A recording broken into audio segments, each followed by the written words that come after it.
Buenos días a todos, bienvenidos a la fase semifinal de la cuarta competencia nacional de derechos humanos. El día de hoy en el jurado nos acompaña del programa de derechos humanos de la UNAM la licenciada Guadalupe Barrera Nájera, el consultor licenciado Luis Fernando García Busaí y Leonora Dayana Gómez Barreiro, que es periodista especialista en temas de anticorrupción. El dilema de hoy será el siguiente: si los actos de corrupción constituyen violaciones a derechos humanos. El equipo a favor es el número 900, orador 1, Sergio Alcántara Chávez, y orador 2, Leonardo Ríos Lagunes. Equipo en contra, el equipo número 600, orador 1, Gabriel Eduardo González, y orador 2, Marcos López Monreal.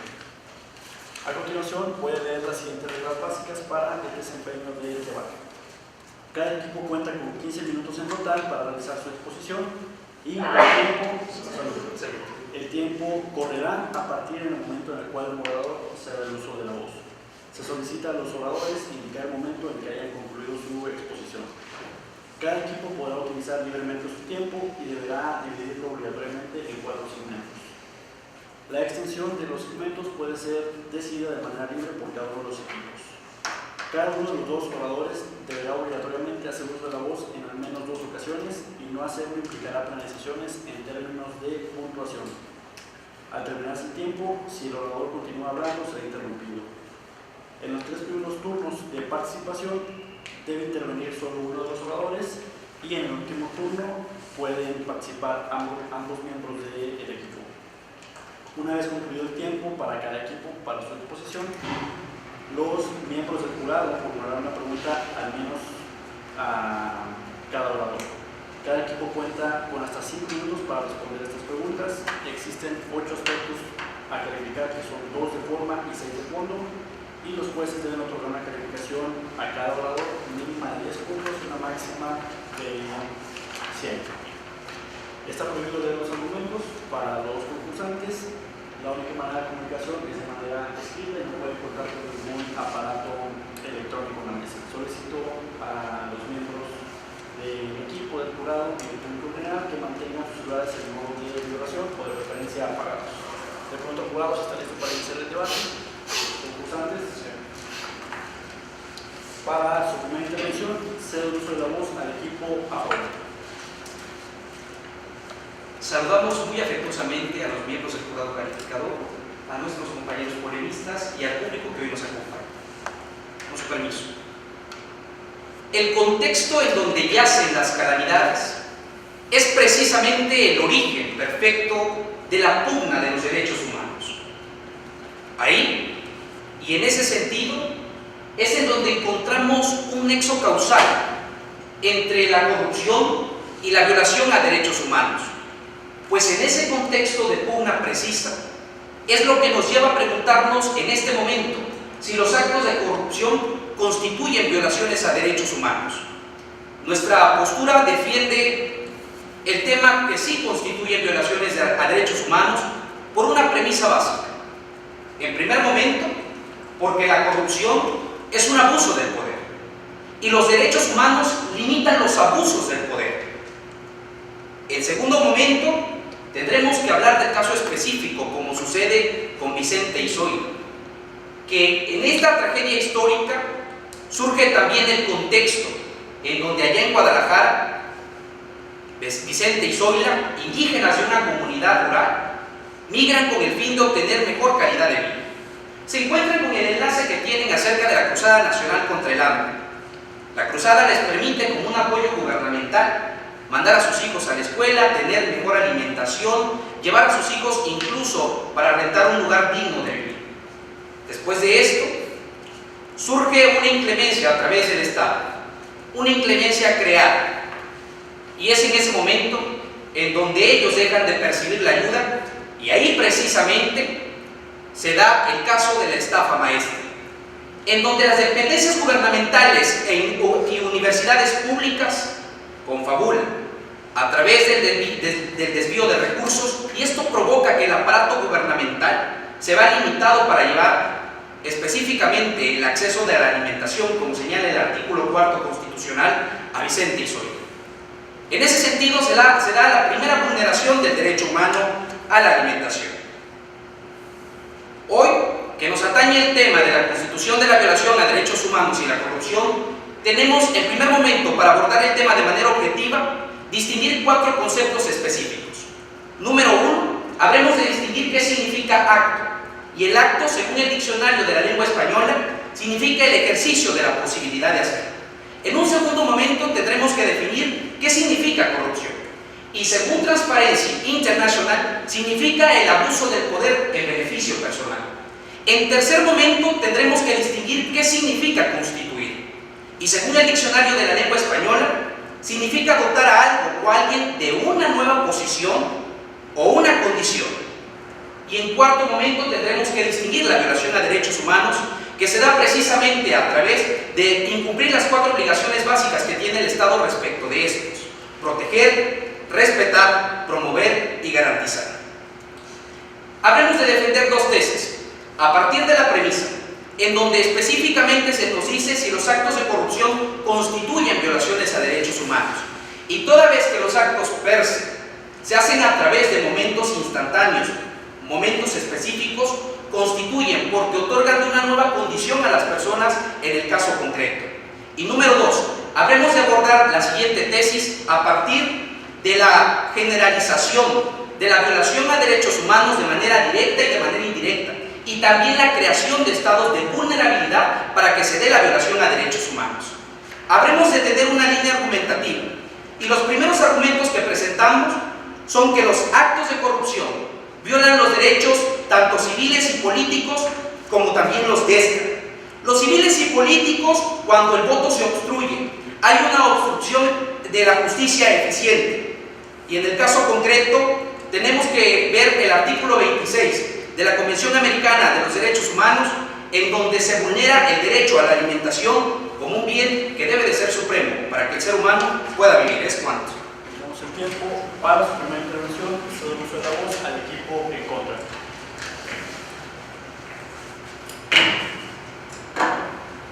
Muchas gracias. Si la impunidad no es destruida en nuestros países, todos los esfuerzos para dar fin a la corrupción serán en vano. Buenos días. Mi nombre es Gabriel Eduardo González Villarreal y junto con mi compañero Marco Antonio Flores Monroy justificaremos por qué los actos de corrupción no constituyen violaciones a los derechos humanos. Como primer punto, consideramos importante mencionar que para determinar que los actos de corrupción constituyen violaciones a los derechos humanos, es necesaria la existencia de un vínculo claro y directo entre ellos. De esta manera, se ha pronunciado un Tribunal de Justicia Internacional respecto a un procedimiento instituido por una ONG en relación a diversos actos de corrupción en el sector educativo de Nigeria. Por su parte, se acusaron a diversos funcionarios públicos por malversación de fondos, argumentando violaciones al derecho a la educación y a la dignidad humana.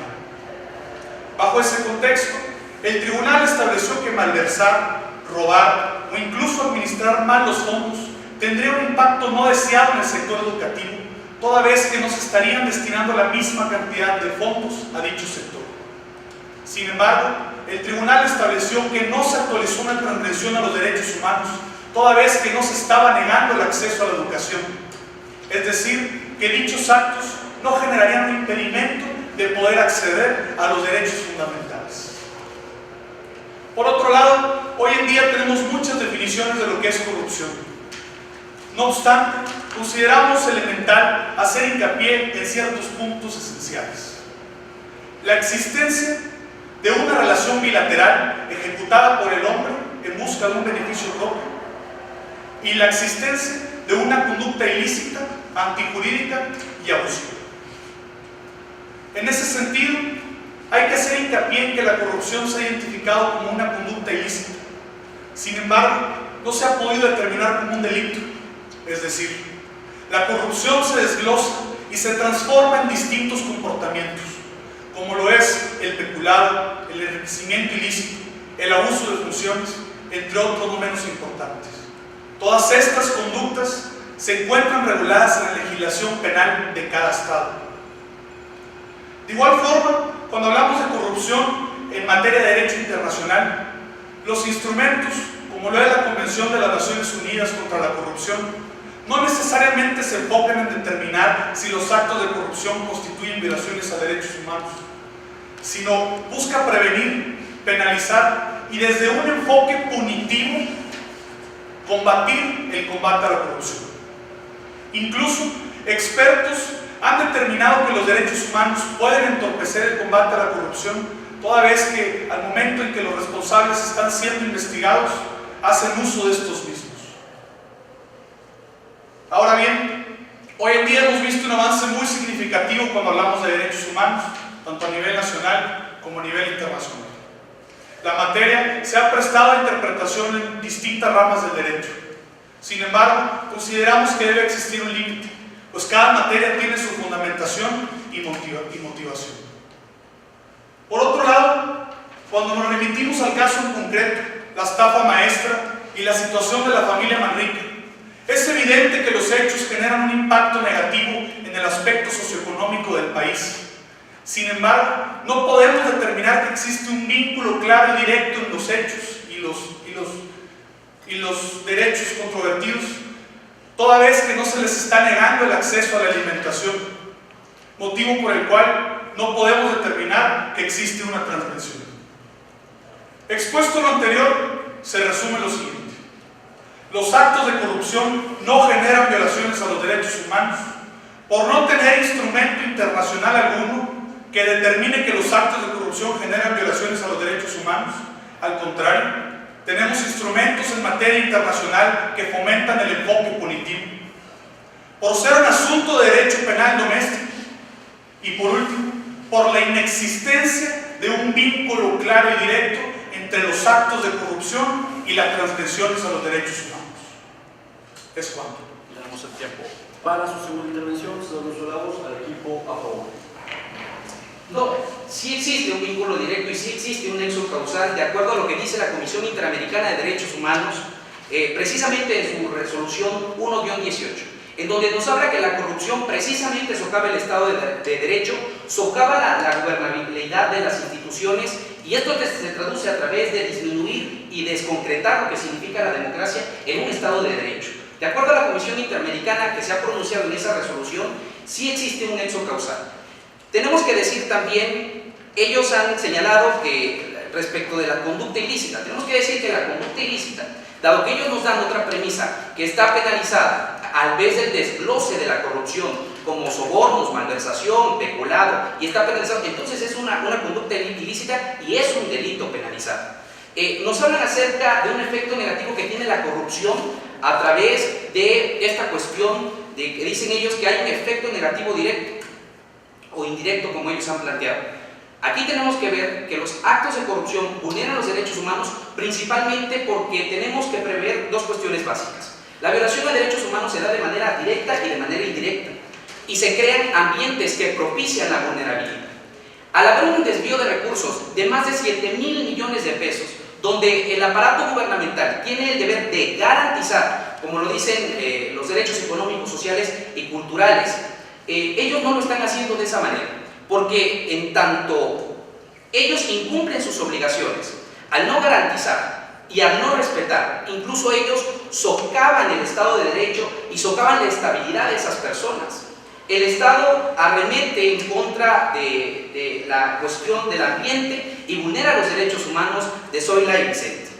Tenemos que decir también que la Cruzada Nacional contra el Hambre, en un tercer argumento planteado dentro de esta postura, si bien es cierto que no es un programa presupuestado, es un programa que está coordinado por dependencias gubernamentales y que a través de esto se finca una responsabilidad directa a través del Estado. Tenemos que decir también que la corrupción obstaculiza la erradicación de la pobreza, toda vez que debilita las instituciones gubernamentales en un sentido democrático, y es ahí, en ese momento, en donde al obstaculizar la pobreza tenemos un incidente cada vez mayor. Es decir, por ejemplo, en el artículo 4 constitucional se nos dice que nosotros tenemos el derecho a la alimentación. Toda vez que el Estado está dando un nivel progresivo, como lo marca el artículo 26 de los DESCA, y toda vez que el Estado retrae esa ayuda, entonces tenemos una vulneración a los derechos humanos. Es cuanto. Tenemos el tiempo.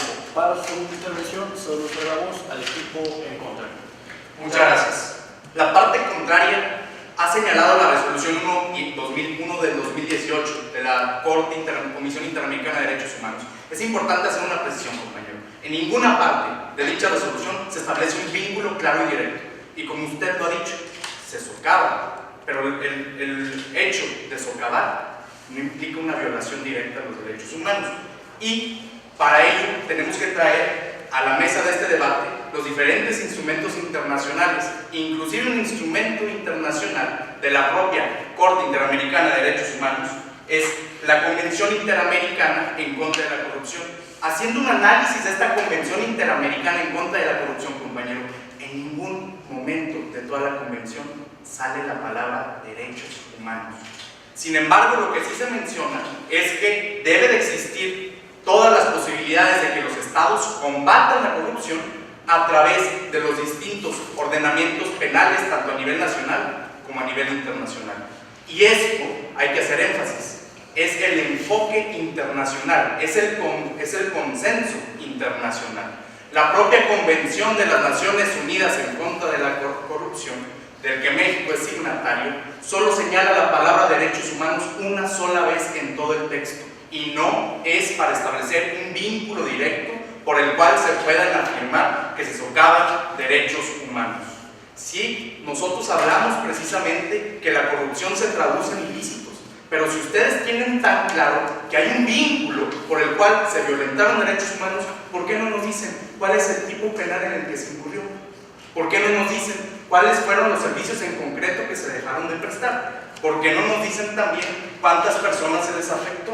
Porque, de otro lado, no podemos hablar de una negación de un derecho humano en todo momento en que la Cruzada Nacional en contra del hambre, compañeros, si bien es cierto que es una estrategia, es una de las tantas estrategias que se encargan del enfoque precisamente a la pobreza alimentaria. En ese sentido, les queremos enumerar a ustedes, por ejemplo, el programa de oportunidades, el programa de apoyo alimentario, el programa de abasto social de leche, y el programa, inclusive dentro del estado de Jalisco, donde radica la familia Manrique, sobre el caso que versa este debate, el programa de seguridad alimentaria. Ahora, el CIDE, mediante una investigación de estos programas, determinó, por ejemplo, en el programa de abasto rural, en donde el Estado provee a las tiendas en comunidades rurales de suministros de alimentos, hubo una mejora, una cobertura de 25,000 tiendas a través de este programa, y aparte el margen de ahorro que se creó a través de este programa para las personas en comunidades rurales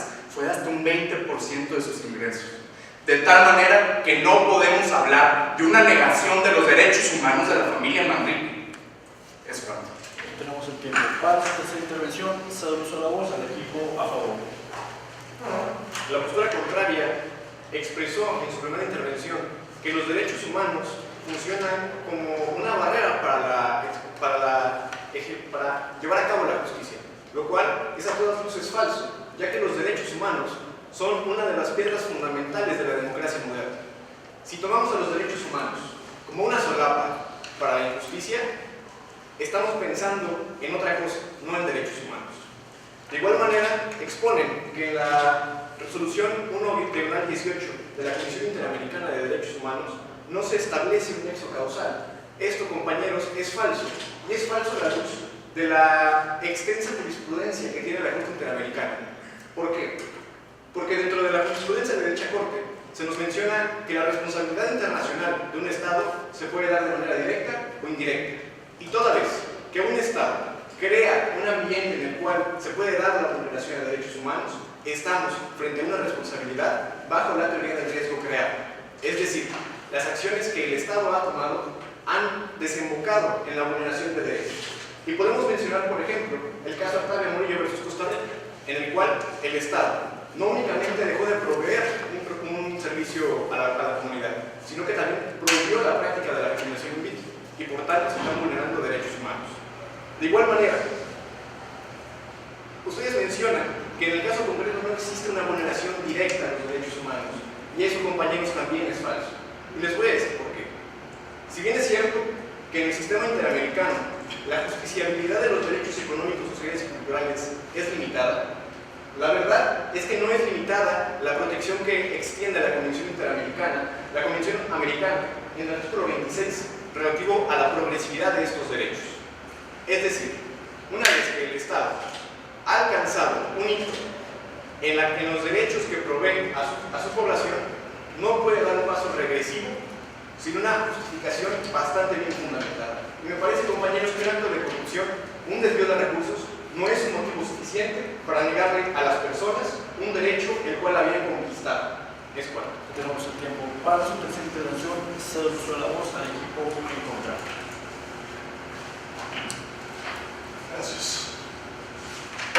Como primer punto, me gustaría mencionar que el caso Artavio Murillo, compañeros, es respecto a un tema del aborto. No estamos en este dilema. Estamos hablando de que si los actos de corrupción constituyen violaciones a los derechos humanos. Respecto al caso concreto, la estafa maestra que ustedes mencionan, no por el hecho de que se le dejó de otorgar despensa a la familia Manrique, se le está violentando los derechos fundamentales.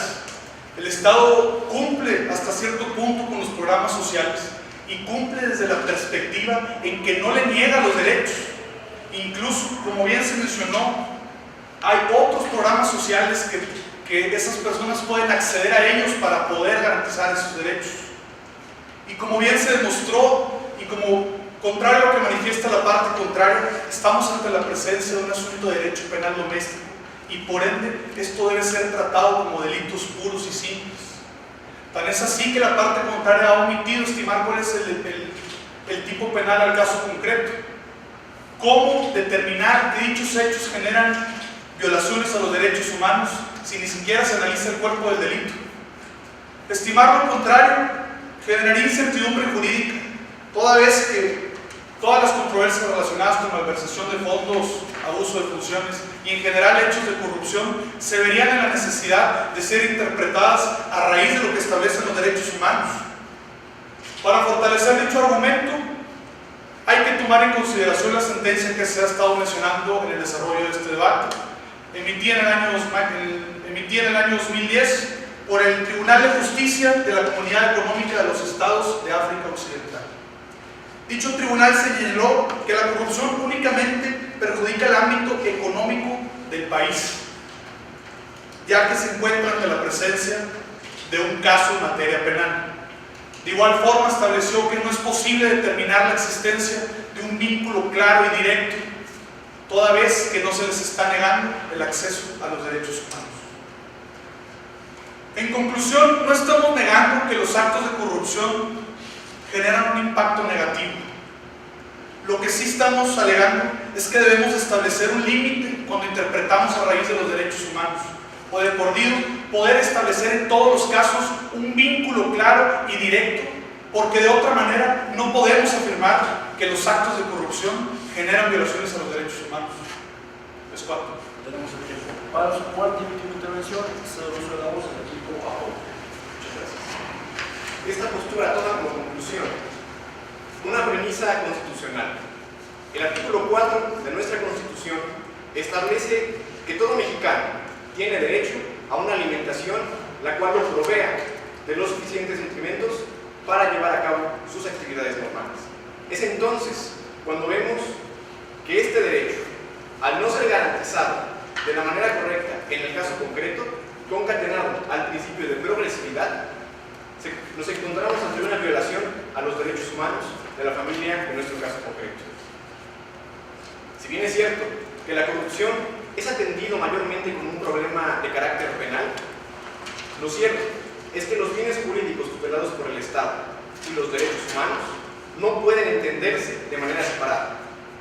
Los derechos humanos son precisamente la base sobre la cual la acción punitiva del Estado, la facultad de ejercer la coerción sobre las personas, es entendida como la garantía de las personas a la reparación a sus derechos. De igual manera tenemos que entender las características de los derechos humanos. Estos desde un principio ser entendidos como derechos universales, derechos interdependientes, derechos progresivos. Y esta característica nos permite señalar que una vez que las personas son provistas de derechos los cuales satisfacen sus necesidades, entonces el Estado no tiene la facultad de regresar a una condición anterior sobre esos derechos.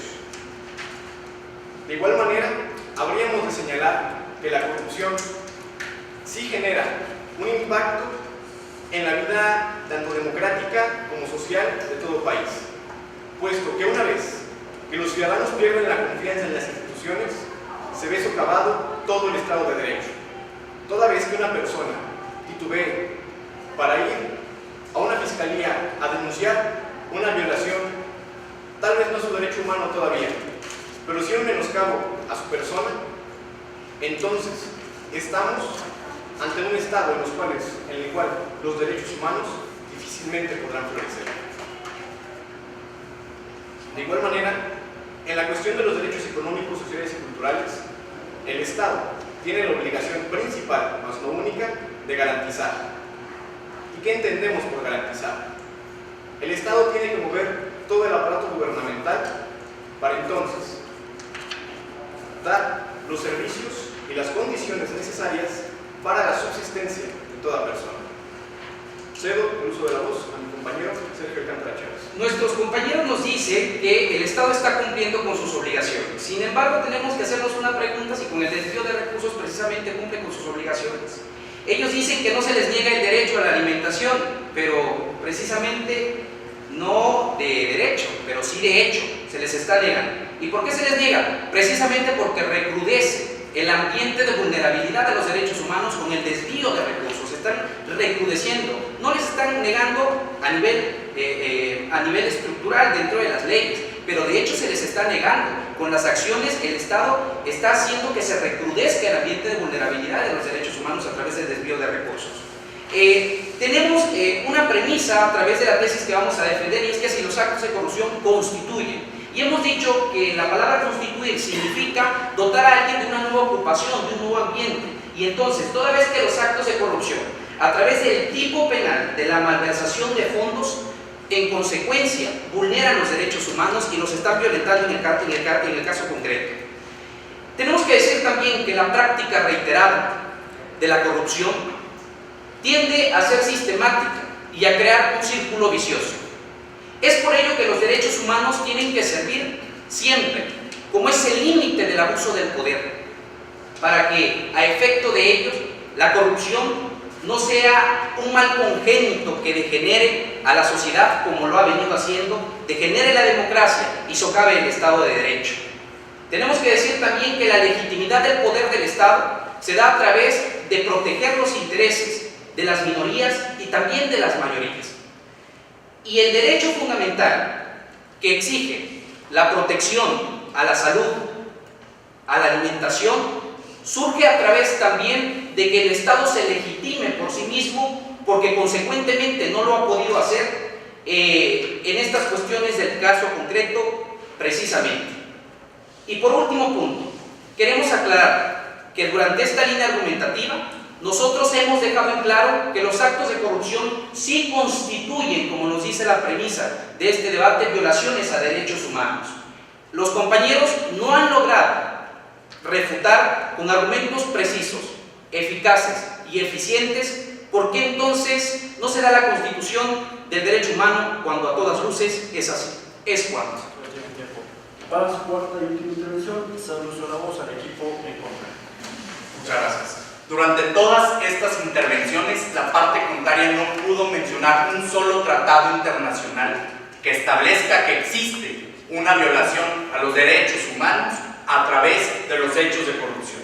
Y ese es el consenso internacional, compañeros. El consenso internacional, por ejemplo, México firmó tanto la Convención Interamericana en contra de la corrupción, tanto la Convención de las Naciones Unidas en contra de la corrupción, igualmente la Convención para prevenir el cohecho en los servidores públicos en las transacciones económicas, y en ninguno de estos que acabo de mencionar se señala un solo vínculo. ¿Por qué? Porque no es el enfoque del consenso internacional. Y esto también, si nos transportamos al sistema europeo de derechos humanos, existe un texto que es primordial para este debate que tampoco mencionaron: la Convención Penal sobre la Corrupción. Y el propio nombre nos da a entender que el enfoque y el consenso internacional es ver al ataque de la corrupción, es atacar a la corrupción a través de los distintos ordenamientos penales. Para concluir con esta idea, el propio sistema Africano de Derechos Humanos, a través de la Convención de la Unión Africana para prevenir y combatir la corrupción, de ninguna manera establece a través de este documento el vínculo directo y claro que ustedes durante todo este debate no han podido demostrar. Durante este debate nuestra contraparte ha afirmado que demostró el vínculo, pero no señaló cuáles fueron los servicios que se dejaron de prestar a la luz de la estafa maestra. No señaló quiénes fueron los responsables directos y tampoco señaló, mucho menos, el tipo penal en el que supuestamente se incurrió. Y no es culpa de la contraparte. Estamos ante la presencia de un plan maestro, como su nombre lo indica, es la estafa maestra, una compleja red de corrupción a la cual es muy difícil seguirle la huella y determinar de manera clara quiénes fueron los sujetos activos, quiénes fueron los sujetos pasivos y de qué manera se afectaron derechos humanos. Y ustedes no pudieron demostrar ese vínculo. Entonces, ante este complejo caso de corrupción, tenemos la valiosa investigación de la estafa maestra hecha por Animal Político. Es el intento de seguir la huella a un hecho de corrupción que sin duda ha sido el más grave en los últimos 10 años.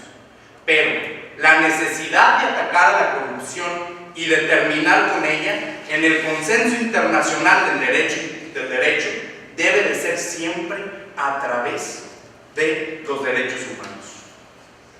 La violación a los derechos humanos a la que ustedes hacen alusión y bajo la lógica argumentativa que han llevado a cabo durante todo este debate nos daría a pensar que, por ejemplo, la desaparición del programa Solidaridad, que en 1988 inició y terminó alrededor de 1994, la simple desaparición de este programa entonces violentó derechos humanos.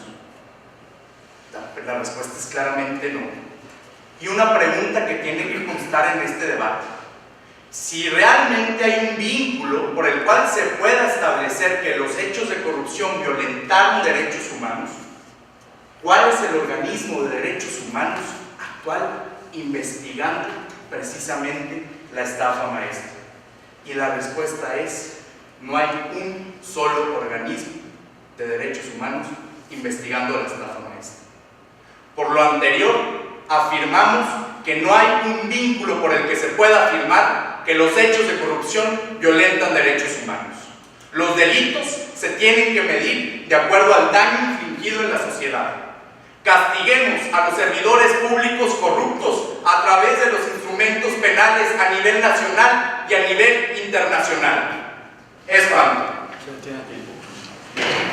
Debido a que se han agotado los turnos de ambos equipos para su exposición, iniciaremos lo que es la fase de preguntas. Ya que voy a contar con 5 minutos para responder las preguntas. Iniciaremos con el equipo a favor. Cada uno de los integrantes debe responder una pregunta que por turno. Adelante.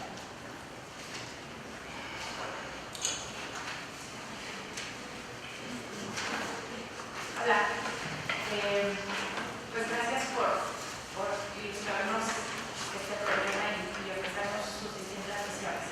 Mi pregunta número 1 para el equipo 900 es: ¿cómo me explica el vínculo directo con ejemplos? Yo soy periodista, no entiendo del derecho, o entiendo muy poco, y quisiera que me dieran ejemplos de cómo hay violaciones a derechos humanos con corrupción. ¿En un caso concreto o en general? En cualquier acto de corrupción. El Estado, cuando toma acciones las cuales generan un ambiente en el cual se propicien o se den las violaciones a derechos humanos, se incurre en una responsabilidad, es responsable directo.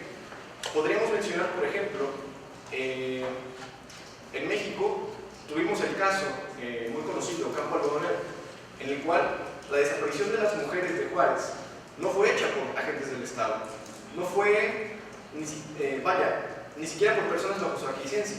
Sin embargo, las acciones que tomó el Estado, al no realizar las debidas diligencias, crea la responsabilidad internacional. Esto constituiría un acto de corrupción que genera violaciones a derechos humanos. ¿Puedo abonar eso? Claro.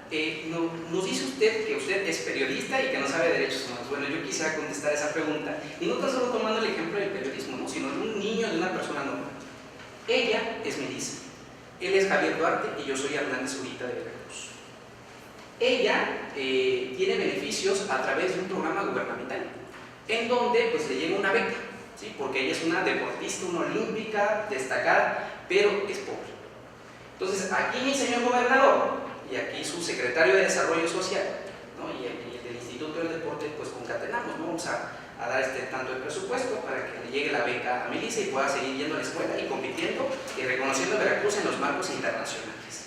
Bueno, pero de repente aquí digo, oye, y si pues de 1 millón que destinamos a las becas, nos agarramos 800,000, ¿no? Y nada más les reducimos, pero esos 200,000 no alcanzan para cubrir la beca de ella y de todos los que les estamos dando beca. Se genera un ambiente de vulnerabilidad. ¿Por qué? Porque estamos distinguiendo el libre desarrollo de su personalidad. Estamos destinando un límite a su derecho a la educación, porque recordemos que ella va a la escuela. Derechos humanos precisos, por culpa de Javier Duarte y Hernández Zurita. Para que, por favor,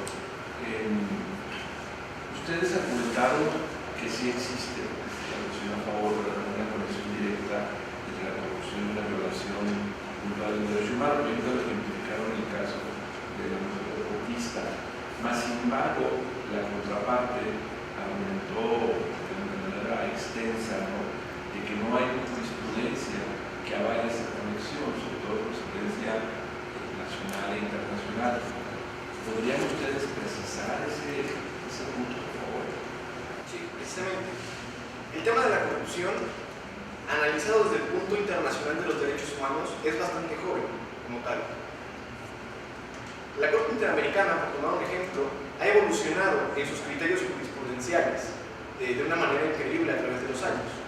Tomamos como referencia el primer caso que resolvió la Corte Interamericana, el caso de Velázquez Rodríguez contra Honduras, en donde la violación a la personalidad jurídica no estaba contemplado esa violación de derechos humanos. Y hoy en día es un criterio obligado en todo caso de desaparición forzada. Si bien es cierto que todavía no existe jurisprudencia al respecto, la verdad es que no podemos limitarnos a pensar de una manera positivista. Tendríamos que verlo de una manera más amplia. Gracias. Cualquier delito que quepa en la caja de cosas que metemos, clasificamos en el día posterior público, implica una violación de derechos humanos.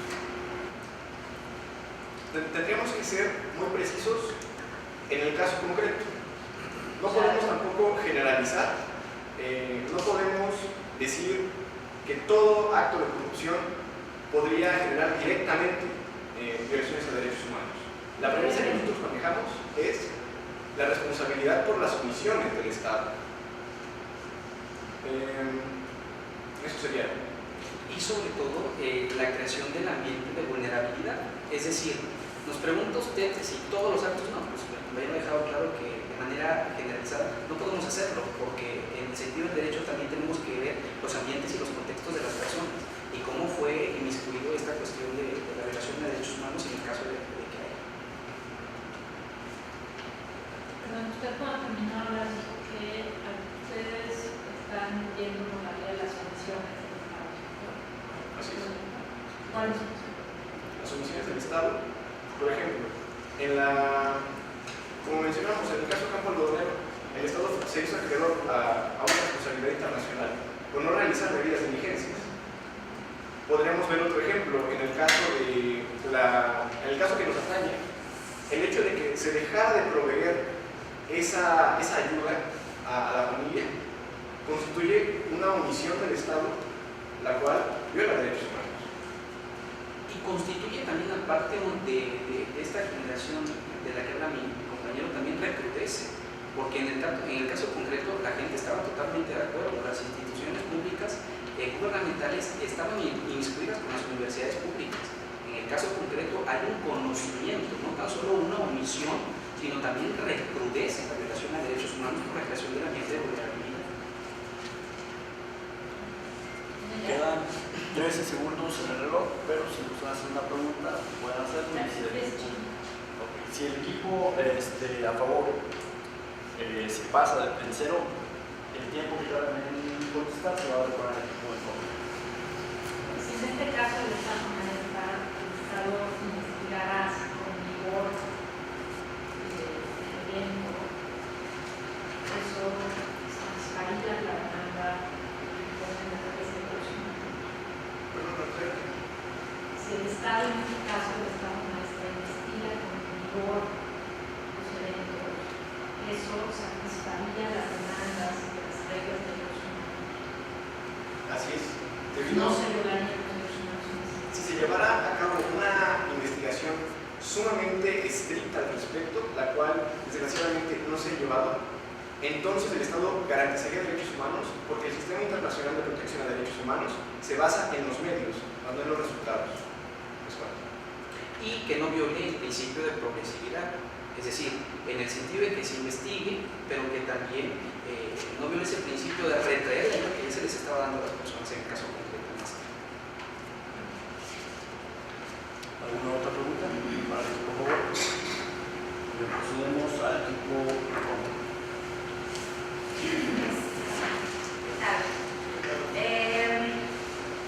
Bueno, bajo el planteamiento que ustedes hacen, tener una vinculación directa de actos de corrupción o violaciones de derechos humanos. ¿Qué tendría que existir para establecer ese vínculo? Bueno, como bien lo establecimos, se puede generar incertidumbre jurídica al tomar en cuenta que todos los actos de corrupción generan violaciones a los derechos humanos. Entonces, no podemos, como les decía, generalizar y no podemos determinar que en sí existe una violación de los derechos humanos, toda vez que hay en algunos casos donde no es posible esclarecer ese vínculo directo. Por eso mismo es que nuestra documentación es que no podemos encontrar ese vínculo directo. Para ampliar un poco la respuesta de mi compañero, el Estado frente a los derechos humanos tiene tres principales obligaciones: respetar, proteger y cumplir. En el tema de cumplir, quiere decir que el Estado tome las acciones positivas necesarias para garantizar el acceso a los servicios básicos. Y en este caso, de la familia Manrique, que dejó de obtener un beneficio a través de la Cruzada Nacional contra el Hambre, no se configura una violación en todo momento en que no hubo por parte del Estado una negación a dicho derecho. Y aparte, el Estado, a través de otros distintos programas, está garantizando el acceso a la familia Manrique a este derecho humano. Entonces no se puede configurar de manera clara ese vínculo por el cual se violentaron derechos humanos. Ustedes han dicho que la impunidad es caldo definitivo para la corrupción. ¿Es cierto? ¿Es correcta mi interpretación? Es totalmente correcto. Sí. Ok. Si no se establece este vínculo de violaciones a derechos humanos por actos de corrupción, ¿cómo vamos a disminuir la impunidad en nuestro país cuando no tenemos nadie en la cárcel después del tema de la estafa maestra, después de las vacunas en Veracruz, ¿no? Y otros temas que hay? En este caso, nosotros sí afirmamos que la impunidad puede fomentar que precisamente estos hechos de corrupción se sigan llevando a cabo. Lo que nosotros hablamos es que la impunidad va a desaparecer cuando nuestro sistema de impartición de justicia realmente castiga a los culpables. Contextualizando un poco, el caso latinoamericano más sonado es el caso Lava Jato. En este caso, las autoridades brasileñas de Perú y de otros estados se tardaron 10 años en encontrar a los responsables. Este caso de la estafa maestra pinta para también tomar un extenso tiempo para poder determinar y esclarecer quiénes fueron los culpables. No podemos, por ejemplo, con ahora la reforma al artículo 113 constitucional, en el que se implementa este Sistema Nacional Anticorrupción, no podemos esperar resultados inmediatos, pero lo que sí es que debemos exigir investigaciones adecuadas para dar con los culpables y ponerlos tras las rejas.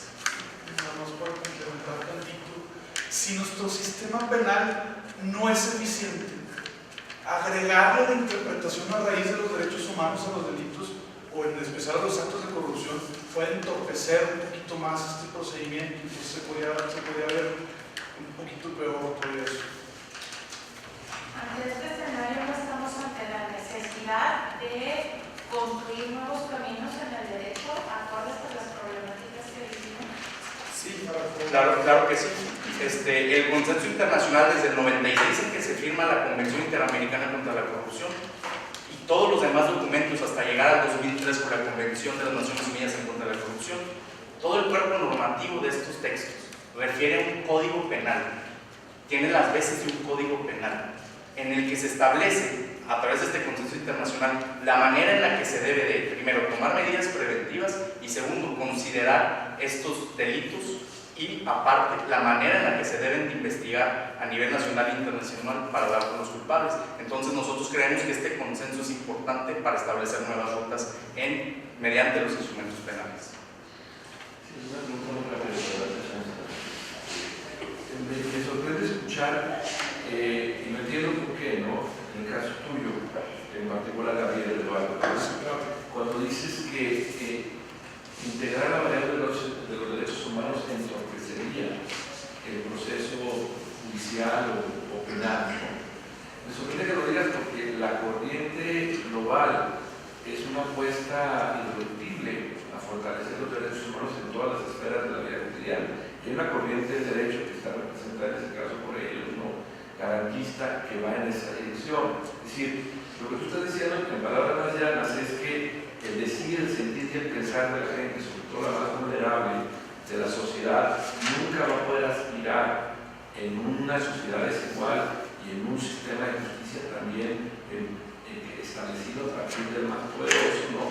Para poder, no sé, hacer que se valgan sus derechos humanos. Entonces, la pregunta es esta: ¿qué se tiene que hacer, preguntando en reversa, ¿no? Para que esos derechos humanos, en la concepción que ustedes tienen del derecho, ¿no? Puedan ser integrados para que realmente se respete de manera las garantías básicas de la gente más vulnerable de este país? Tenemos casi 6 millones de pobres y en mucho, más allá de la organización jurídica, la corrupción ha estado presente y la impunidad también.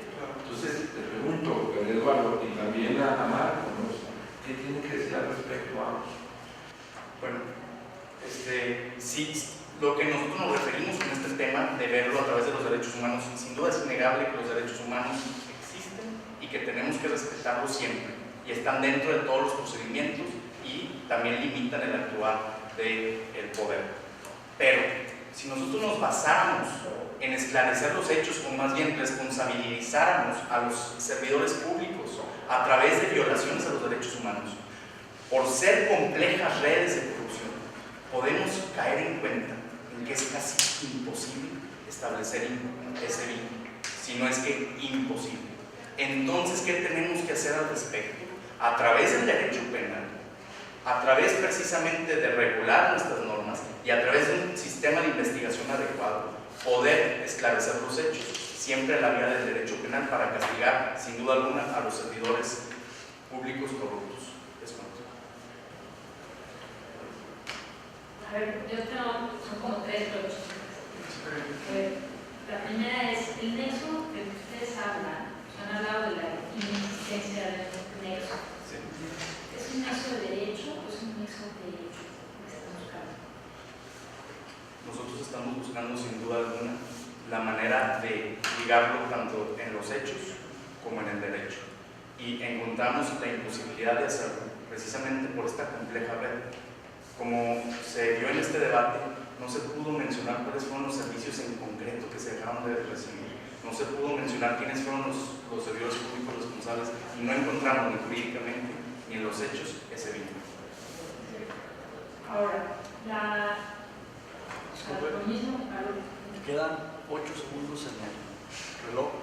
Si usted cree que en 8 segundos puede responder la pregunta, adelante. Si no, pues terminamos con la ronda de preguntas. no utilizaron más tiempo. Sí, ahí está. sea, 8 hijos. Voy a pensar, espera. Y le resolvemos. Pero es una estrategia.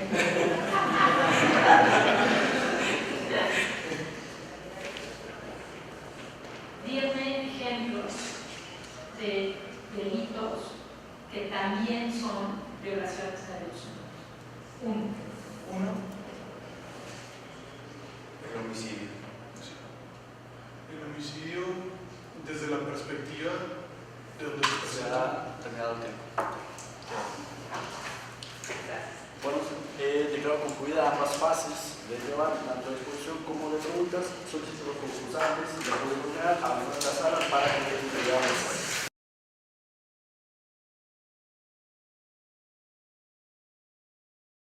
Bien, nuevamente estas cuestiones de forma y no de forma. Adelante.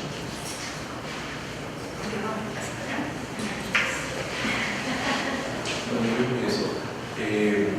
Nuevamente, es una presentación obligada para los equipos, porque estar aquí en semifinales, ¿no? es un logro de sí mismo, ¿no? Y creo que tienen que seguir siendo satisfechos. Los dos grupos fueron muy sólidos de la manera como presentaron sus argumentos, creo yo. Sí, por un momento me despertó que algunos se paraban, otros se sentaban, otros se paraban, otros se sentaban, sin que no mantuvieron la misma regla de ponerse de pie, por ejemplo, o estar sentados únicamente. Aunque siempre es mejor ponerse de pie porque la argumentación se torna no solamente verbal, sino también física o corporal, ¿no? La mirada a los ojos, por ejemplo, de repente veía que tú en particular veías no sé si la cámara a lo mejor, ¿verdad? Entonces tienes una formación televisiva o te estás preparando para eso. Entonces, pero sí, o sea, finalmente la mirada tiene que estar a nosotros, somos los que estamos de manera muy atenta observándolos, ¿no? Entonces, ese es el punto de, insisto, es mejor levantarse siempre, ¿no? Para que los jueces escuchen no solamente la voz, sino también el cuerpo, la manera como se mueve, cómo gesticula, cómo acentúa, cómo define las frases, ¿no? Ciertamente se dio aquí una lucha muy clara, que a mí me gustó lo personal mucho, de dos vertientes, de dos escuelas, de dos visiones del derecho, y nosotros, yo en particular, aprendí mucho de ambos equipos, lo cual estoy agradecido. Y muy buena suerte.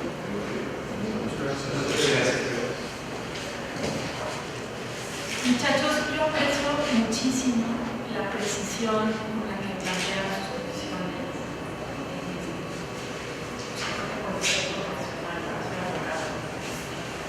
Aprecio mucho que digan esta es la cosa que se tiene que hacer, la cosa que no se tiene que hacer, la cosa que se tiene que explorar.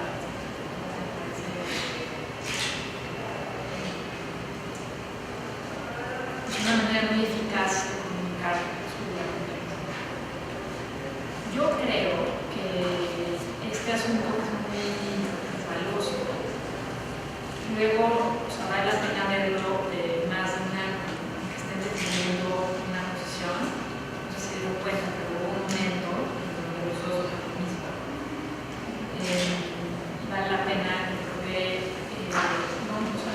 yo no voy a enfatizar que están jugando un rol, solo quizá interactuar un poco más con la posición del otro, podría valer la pena cada dos terceros su despliegue. Me parece muy bien también cuando presentan casos que aluden directamente, pero casos aludiendo directamente a los hechos que se tratan en los precedentes. Creo que sobre ese punto quizá se beneficiarían ambos un poco más de precisión, porque tienen muy escaso. Entonces, y también no es el tema, pero si quieren afianzar un poco el peso de sus precedentes también al marco legal,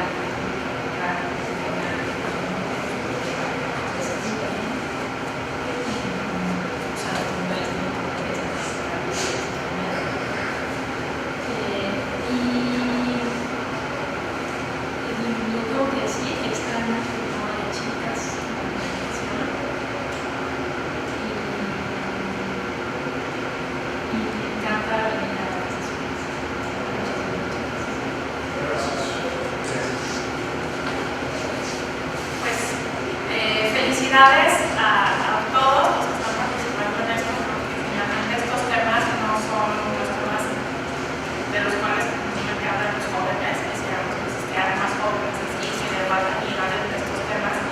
Y la otra es hacer una felicitación de verdad a sus maestros que asesoraron a los equipos, porque se dio la mano de un orden en la exposición de las ideas, y eso solamente lo hacen quien está detrás de ustedes escuchando y armando como los argumentos. Entonces quería ahí hacer un asunto conocido en la parte de los criterios de paridad. Creo que tenemos que empezar a abrir esos espacios. Sí hay mujeres que hablan de estos temas y por supuesto pues hay que generar las condiciones para que también estén ahí. Y digo, porque veo las caras de chicas aquí que los vinieron a apoyar y están entusiasmadísimas, entonces creo que si hay quien pueda participar. Y también otra cosa, creo que los dos equipos tienen capacidades para poder comunicar sus ideas. Solamente exhortaría al orador número 2 de su mesa a reforzar como estas capacidades de conducción, de pensar